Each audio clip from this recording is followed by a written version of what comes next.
Hello everyone, welcome to this video and welcome back to the channel Simplifying Science with Shilpa. So how are you all? I hope you all are doing good and you have revised the previous chapter which we have done, that is atoms and molecules. So we have completed that chapter and from today we will be starting a new chapter in physics, that is work and energy. So we will be following this book NCERT. So open this chapter, work and energy. This is an old book. In new book the page number will be different. So open the chapter work and energy.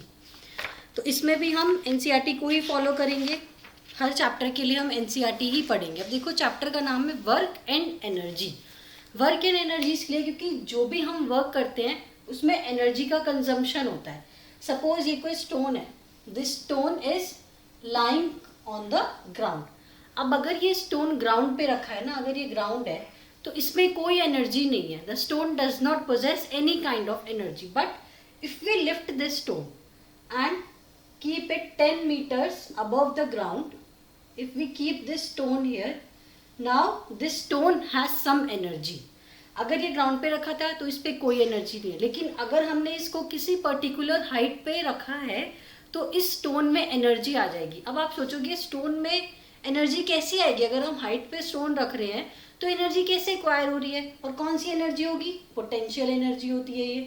लेकिन ये कैसे आया? यहाँ पे stone रखा है, उस पर कोई एनर्जी नहीं है, लेकिन अगर हमने कुछ मीटर्स ऊपर हाइट पे इसको रखा तो इसमें एनर्जी है.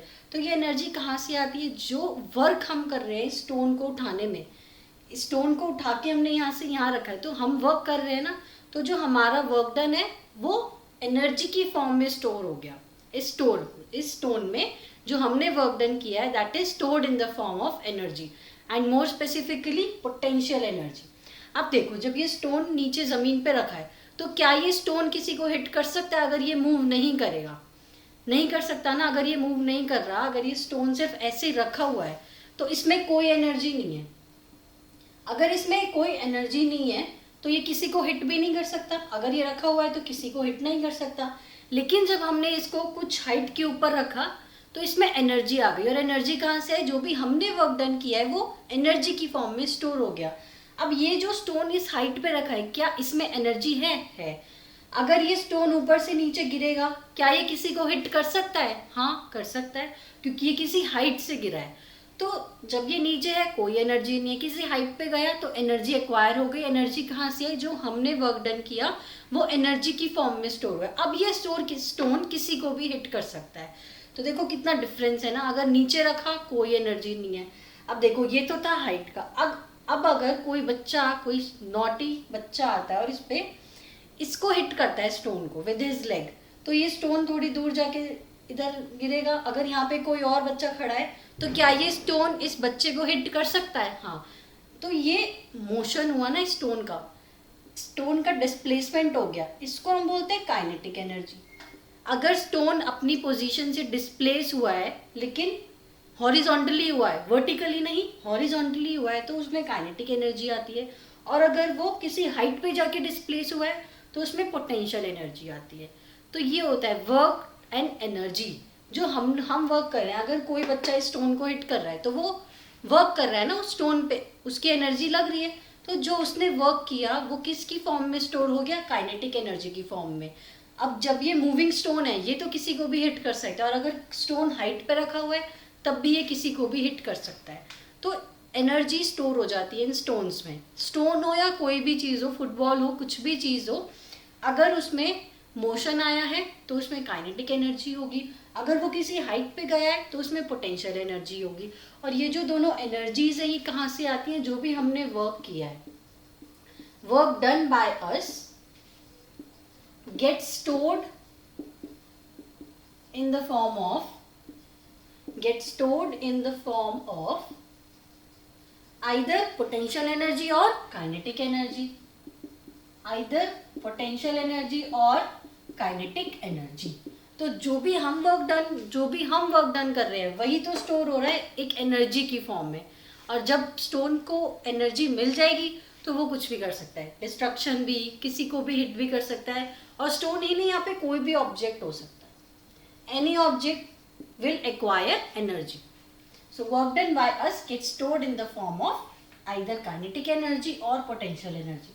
अब ये वर्क डन क्या होता है, वर्क क्या होता है, एक वर्क का ना फॉर्मूला होता है F into S. F means force and S means displacement.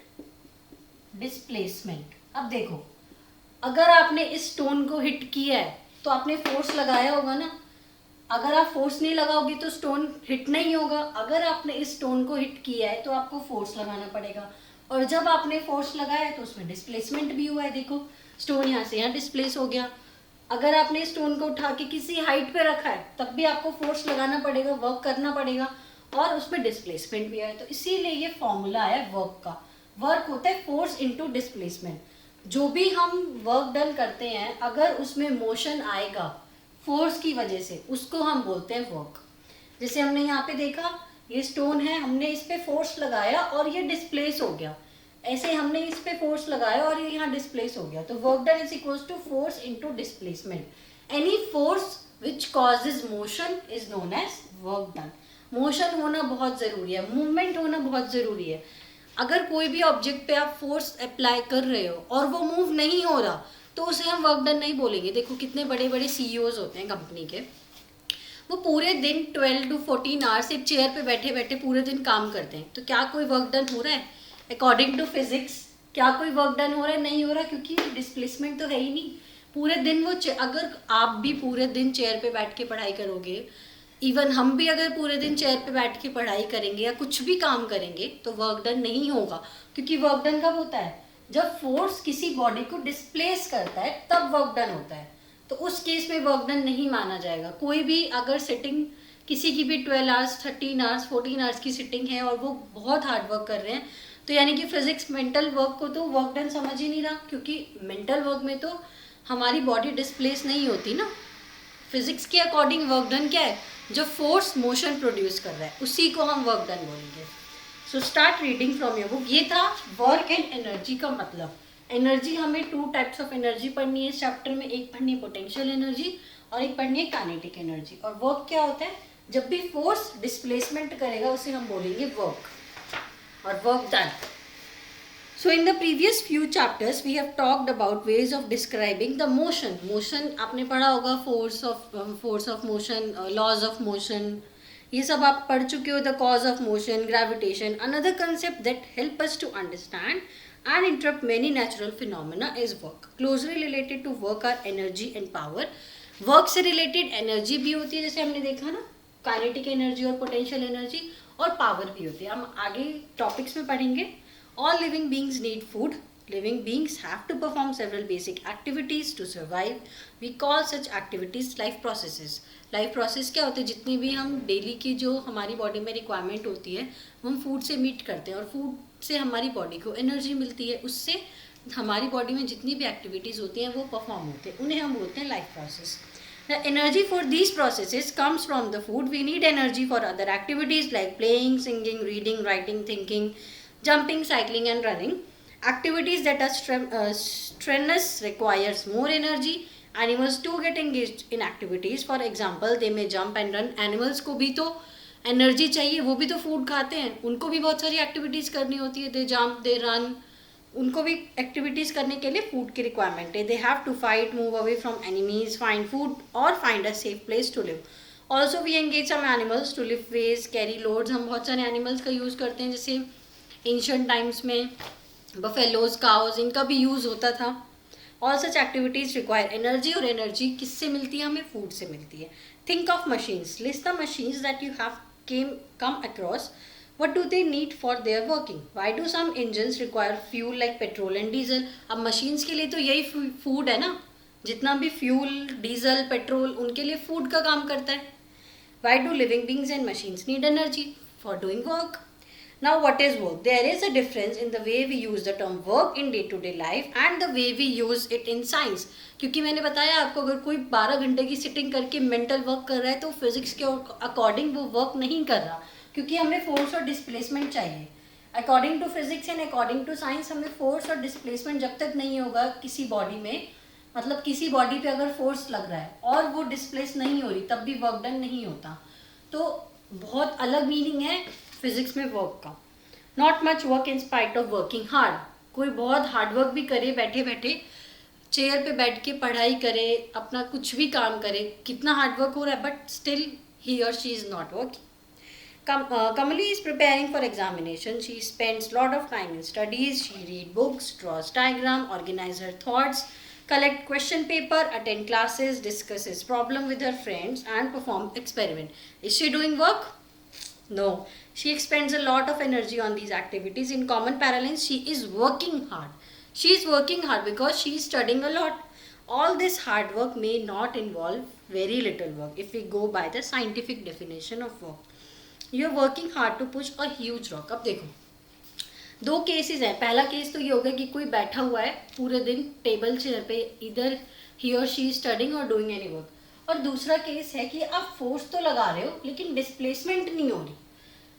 जैसे कि एक बहुत बड़ा रॉक है कोई, और अगर आप इसको पुश कर रहे हो तो क्या ये रॉक मूव होगा? नहीं होगा ना. But you are applying force, you are wasting your energy, but this rock is not moving, this rock is not displacing, so work done will be zero here. No work is done in this case also. If you are applying force and displacement is zero, that means work done is zero. You are not doing any work in spite of you are spending your energy. Yes, you are spending your energy, you are applying force, but still displacement is zero, so work done will also be zero. Because if displacement is zero, work done का formula क्या होता है? F into S. और अगर displacement ही zero है, F into zero will be zero, तो work done भी zero हो जाएगा. तो ये है आपका next example. You stand still for, you get completely exhausted. Let us say the rock does not move despite all the effort. You get completely exhausted, however you have not done any work. अगर आपने पूरे दिन उस rock को ही push करने में लगे हो, आप पूरे completely exhausted हो जाओगे, बिल्कुल टायर्ड हो जाओगे, सारी एनर्जी वेस्ट हो जाएगी, लेकिन तब भी कोई यही बोलेगा आपने कोई वर्क नहीं करा. अकॉर्डिंग टू फिजिक्स सब यही बोलेंगे आपने कुछ वर्क नहीं किया. क्यों नहीं किया? क्योंकि रॉक तो डिस्प्लेस ही नहीं हुआ. आपका काम था रॉक को डिस्प्लेस करना. आप बोलोगे मैंने इतनी एनर्जी वेस्ट की, but still work done will be zero.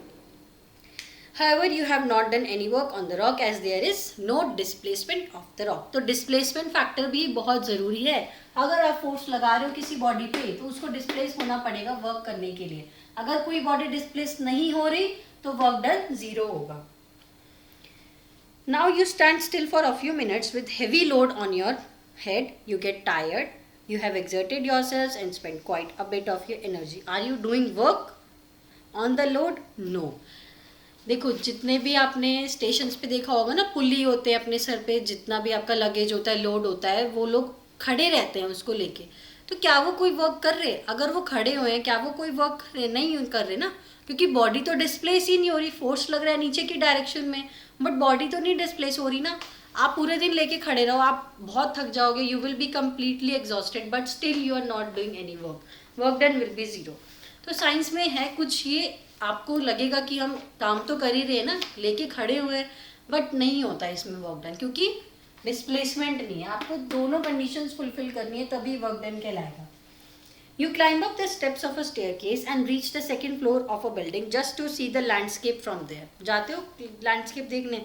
You may even climb up a tall tree. If we apply the scientific definition, these activities involve a lot of work. क्योंकि physically तो आप बहुत work कर रहे हो. In day-to-day life we consider any useful physical or mental labor as work. हम तो day-to-day life में physical और mental labor दोनों को ही work समझते हैं ना. कितनी बड़ी बड़ी कंपनीज हैं, वहाँ पे तो mental work की requirement होती है.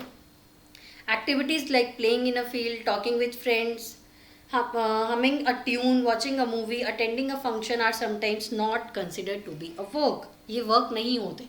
बस आपको यही कंडीशन याद रखोगे. जब भी आप वर्क का सोचोगे ना, आपको यही सोचना है अगर फोर्स लगाने पे बॉडी डिस्प्लेस होगी तो वर्क डन होगा, अगर नहीं होगी तो नहीं होगा. What constitutes works depends on the way we define it. We use and define the term work differently in science. To understand this, let us do the following activities. तो इस activity में आपको क्या करना है? We have discussed in the above paragraph a number of activities which we normally consider to be work. अगर हम पढ़ाई कर रहे हैं 12 घंटे बैठ के तो हम उसको वर्क डन समझेंगे, लेकिन ऐसा नहीं होता. For each of these activities ask the following questions. What is the work being done on? किस चीज़ पे काम किया है आपने? क्या आपने किसी अदर ऑब्जेक्ट पे, किसी थर्ड बॉडी पे काम किया? What is happening to the object? क्या वो ऑब्जेक्ट डिस्प्लेस हुआ? क्या उस ऑब्जेक्ट की शेप चेंज हुई? What and who is doing the work?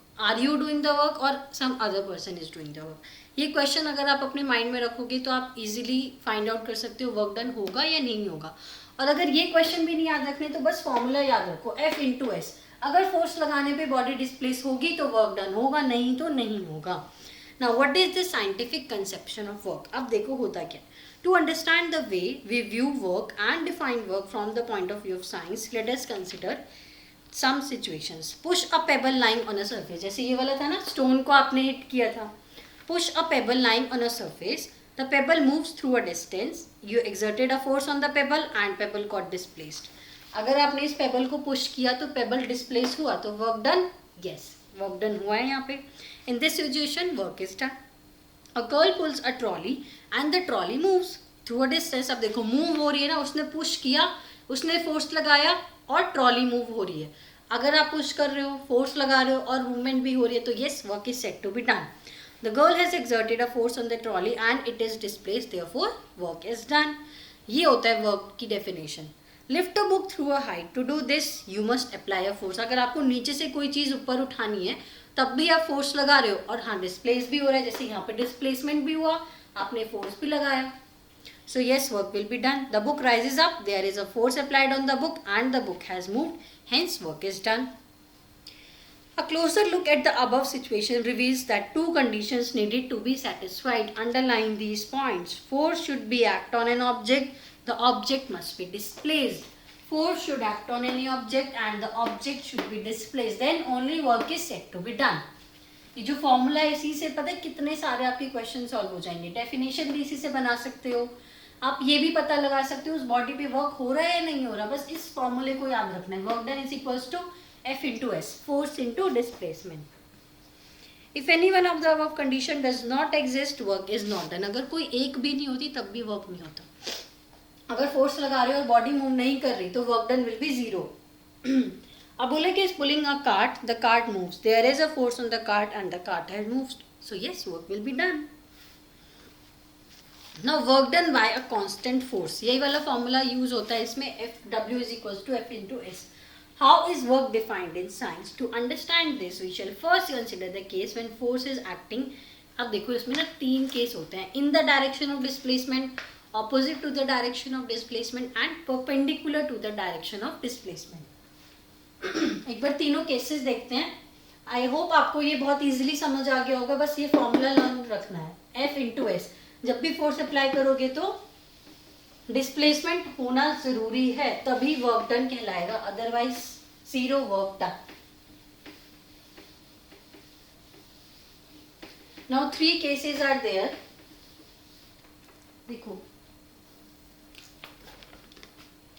First one is when the force is applied in the direction of displacement. When force is applied in the direction of displacement.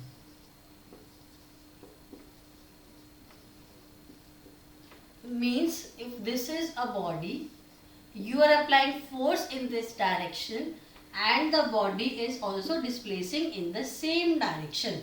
Here the angle will be, the body is in this direction, displacement is also in this direction. Okay, we'll talk about angle later. This is the first case. The second case is when the force is opposite to the displacement. Means if this is a body, you are applying force in this direction but the body is moving in this direction.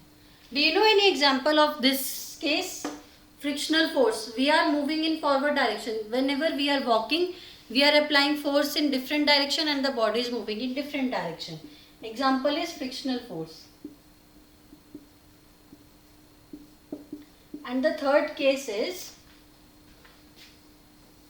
when force is perpendicular to displacement. That means suppose force is in this direction and displacement is in this direction. This is the case of a man holding luggage on his head. Man holding luggage on his head. Not only holding, moving also. If he is carrying luggage on his head and moving in this direction, so he is moving in this direction and the luggage is exerting force in the downward direction and he is moving in the forward direction. Here the angle is 90 degree, here the angle is 180 degree and here the angle is 0 degree.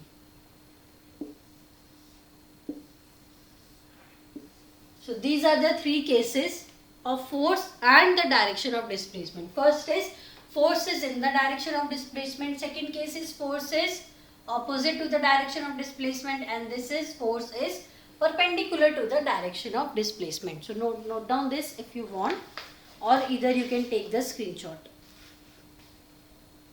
So it is there in your book also. Let a constant force F act on an object. Let the object be displaced through a distance S in the direction of force. Let W be the work done, and then we will get the formula.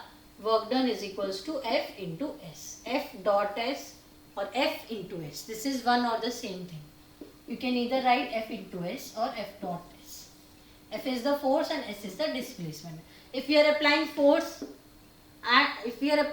and the body is displacing in the same direction, then theta will be 0. Theta is the angle between force and displacement. If you are applying force in this direction and body is moving in this direction, then angle will be 180 degree and here 90 degree. A man moving with the luggage on his head. Thus the work done by a force acting on an object is equal to the magnitude of force multiplied by distance moved in the direction of force. Work has only magnitude and no direction. That means work is a scalar quantity. But आप बोलोगे ma'am direction तो हो रही है ना, देखो direction तो है. देखो वो डायरेक्शन वर्क की नहीं है, डायरेक्शन एक्चुअली में फोर्स की है. फोर्स आप इधर लगा रहे हो तब डिस्प्लेसमेंट हो रहा है. तो जो डायरेक्शन है ना वो फोर्स की डायरेक्शन है, वर्क की कोई डायरेक्शन नहीं है, सिर्फ फोर्स की डायरेक्शन है. तो वर्क डन जो होगा वो स्केलर होगा. Now yes, if force is 1 Newton, displacement is 1 meter, then work done by the force will be 1 Newton meter. अब देखो यूनिट क्या होगी. What is the unit of force? Newton. And what is the unit of displacement or distance? Meter.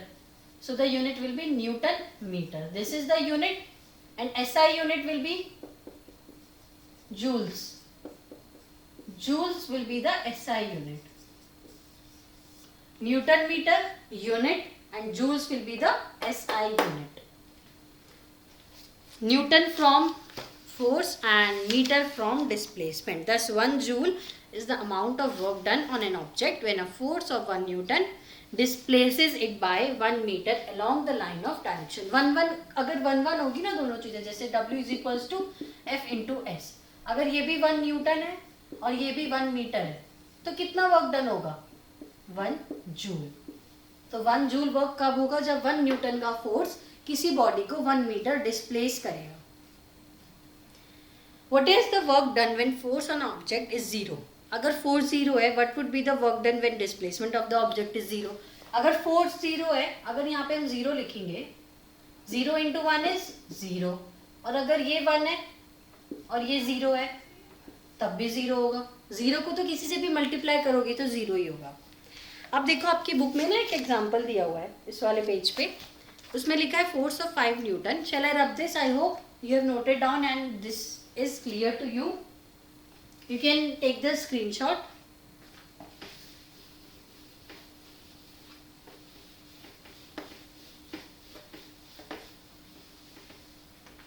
अब question में लिखा है a force of 5 Newton, यानी कि फोर्स गिवन है आपको 5 न्यूटन